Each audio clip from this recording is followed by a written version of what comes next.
Over the past couple hours, a lot of Nebraska football news has dropped. So in today's video, I'm going to break it all down for you. A huge Husker recruiting update, some notable prospects who the Huskers have missed out on, my reaction to legendary Nebraska play-by-play announcer Greg Sharpe passing away, what Matt Rhule said yesterday at a speech about next year's team, my reaction to the NFL Combine, the Huskers, and so much more. So we have a lot to talk about. Hey, hit that like button if you're having a good day. I know I am. If you're enjoying your Saturday, just hit that like button. And also, if you're a diehard Nebraska fan, you're unsubscribed, what are you waiting for? Hit that subscribe button for daily Husker football content, videos just like this every single day, recruiting content, practice updates, whatever you want. I got you covered. Join the best family here in Husker YouTube. Hit that subscribe button. Thank you so much. But without further ado, let's get into it. Huge recruiting update. But before I get into that, I quickly want to talk about legendary Nebraska play-by-play voice Greg Sharpe passing away due to cancer today. Again, he was 61 years old. Just awful news. Greg Sharpe, one of the greatest individuals you'll come across, whether that's with the mic on, without the mic on. Just a great caller, but a great human being. You know, something personal about me. Growing up, I never had cable, right? I didn't have Big Ten Network. I didn't have, FS1 or anything. So when Nebraska football was on cable, which was most of the time, I would listen on the radio with my dad, my family. And I remember just a lot of great Greg Sharpe calls, whether that was Amir Abdullah versus McNeese State, where he scored the touchdown right at the end to avoid the upset, whether that was Nebraska versus Michigan State 2015 Huskers knockoff top 10 team with Brandon Riley scoring that touchdown. Man, just a lot of really good memories of Greg Sharpe. I mean, nothing can beat Nebraska Northwestern 2013. I was actually at that game with the Hail Mary, but I remember listening to that call driving back to Omaha. So listen, I said all that to say this. Greg Sharpe, absolute legend. Unfortunate, really, really unfortunate news. Very sad. Again, praying for his family, his friends, everybody associated with him at the University of Nebraska-Lincoln.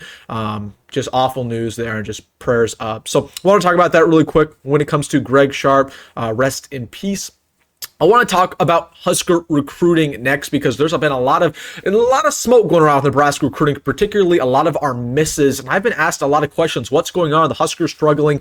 So it was announced yesterday that Jaden McGregory, the number one player in Iowa, has released his top 8. Nebraska not in that top 8. That's a big shocker, because a couple months ago, Nebraska was probably the favorite to land him. They went from probably the favorite to not even in the top 8. Then we have Ethan Feaster, who was a 5-star wide receiver who visited Nebraska last fall. He reclassified to the 2026 class. He's a generational prospect. He released also his top 12. Nebraska did not make the cut. Of course, we know that Jackson Cantwell released his top 6. Nebraska did not make the cut. Matt Ludwig is another guy the Huskers were going after. He released his top 4. Did not make the cut there. So the question is Nebraska struggling with recruiting? No, we are not struggling with recruiting, but I will say this. We have slipped off a lot of these guys' radars. There's 2 reasons because of this. Number one, it's because our focus from late November to early January was purely on the transfer portal. Okay. And, Hunter Higgins was a guy that I was very high on, who Nebraska was a favorite to land. Okay. Hunter Higgins' dad told me, in early December that Nebraska was going to land him, but Kansas really came up in that process very late. Nebraska's communication slacked off, and he committed to Kansas. I'd imagine it was the same way with J.J. Dunnigan. Okay, so Nebraska, I think they were just so focused on the transfer portal that they weren't in contact enough with these guys throughout, December, throughout January. And at the exact same time, the second reason that we aren't maybe on these top 8s is because we're going in a new direction when it comes to recruiting. We have a bunch of brand new coaches on this coaching staff, particularly in the secondary. Talking about Jaden McGregory. Who says that Addison Williams really likes Jaden McGregory? I don't know. Okay, Addison Williams has made it clear that he wants to recruit Georgia. He wants to recruit Florida. He wants those, those South boys. All right. Maybe he doesn't want Jaden McGregory. I don't know. But what I do know is that Jaden McGregory does not have a strong connection with Addison Williams, like he might have had, with Evan Cooper, or he might have had that, with any other coach who was no longer with Nebraska, Tony White. So I say all that to say this. We're going in a new direction when it comes to recruiting. We're going to be fine. Who says we're going to Jaden McGregory? And Jaden McGregory, just to go on a little bit of a rant here, I like Jaden McGregory as a prospect, very high 4-star safety. He will be 19 years old when he enrolls with the Huskers. I don't really like some of these older freshmen, okay? Because that means they've likely reclassified once or twice in high school. And that's killing high school football. And that means that you peaked early. You know who also reclassified? Davon Hall. He was 19 when he got on campus as a true freshman. You know what Isaiah Morris was? Isaiah Morris was 20. He reclassified twice. This is, unbelievable. And turns out those guys were busts. Why? Because they peaked early on. They were 18, in their sophomore and junior years of high school. Of course, they're going to be really, really good. So, Jaden McGregory, he's dominating the level of competition, but he's also 18 years old. He's also older than these guys. So, I don't know, man. I'm not as high on him as I used to be, but it is a little bit of a miss here. But just don't worry about it. Ethan Feaster, he visited Nebraska.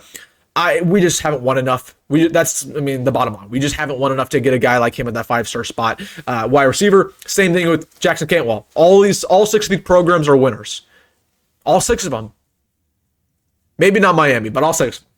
Nebraska really is not a winning program, at least as of right now, in the last 10 years. Okay. And then the last one, Matt Ludwig.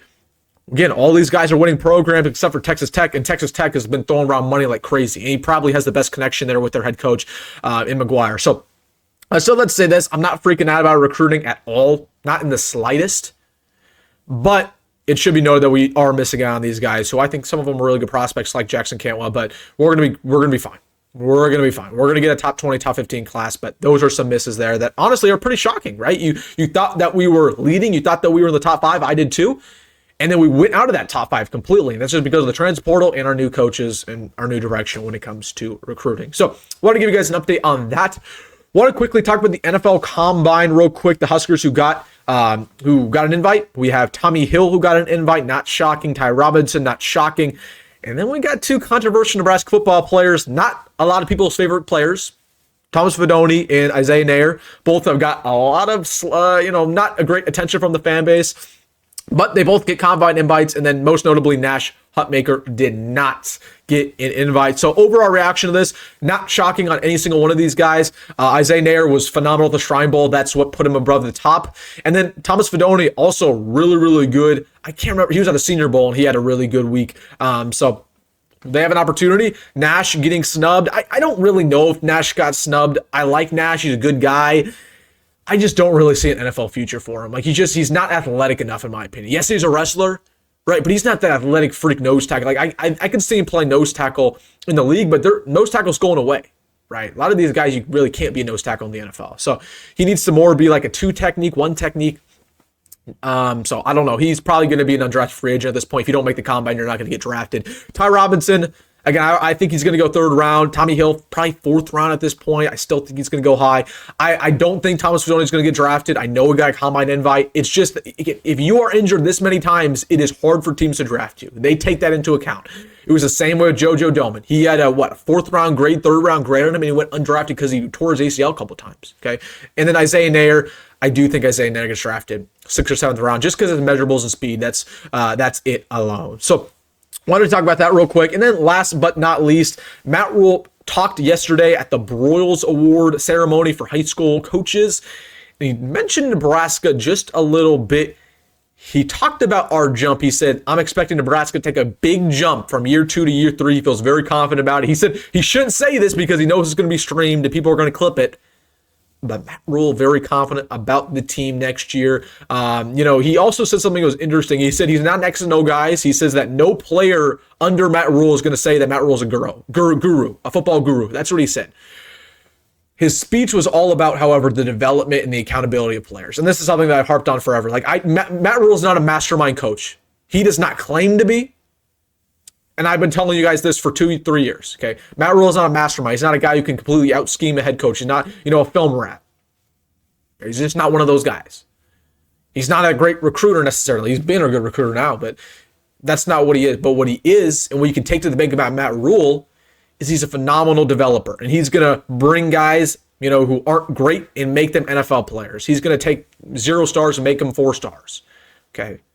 He's going to have people look back on his tenure and say, hey, Matt Rhule's a darn good coach. So, to the people who say, oh, is Matt Rhule's failed at this? Matt Rhule's failed at that? He hasn't, right? He's a great developmental head coach. We know his flaws. Matt Rhule's adamant about his flaws, right? He'll tell you. He's honest. I like that about him. Okay, he's not a guru. He's not a great X and O's guy. But he's going to continue to develop the roster.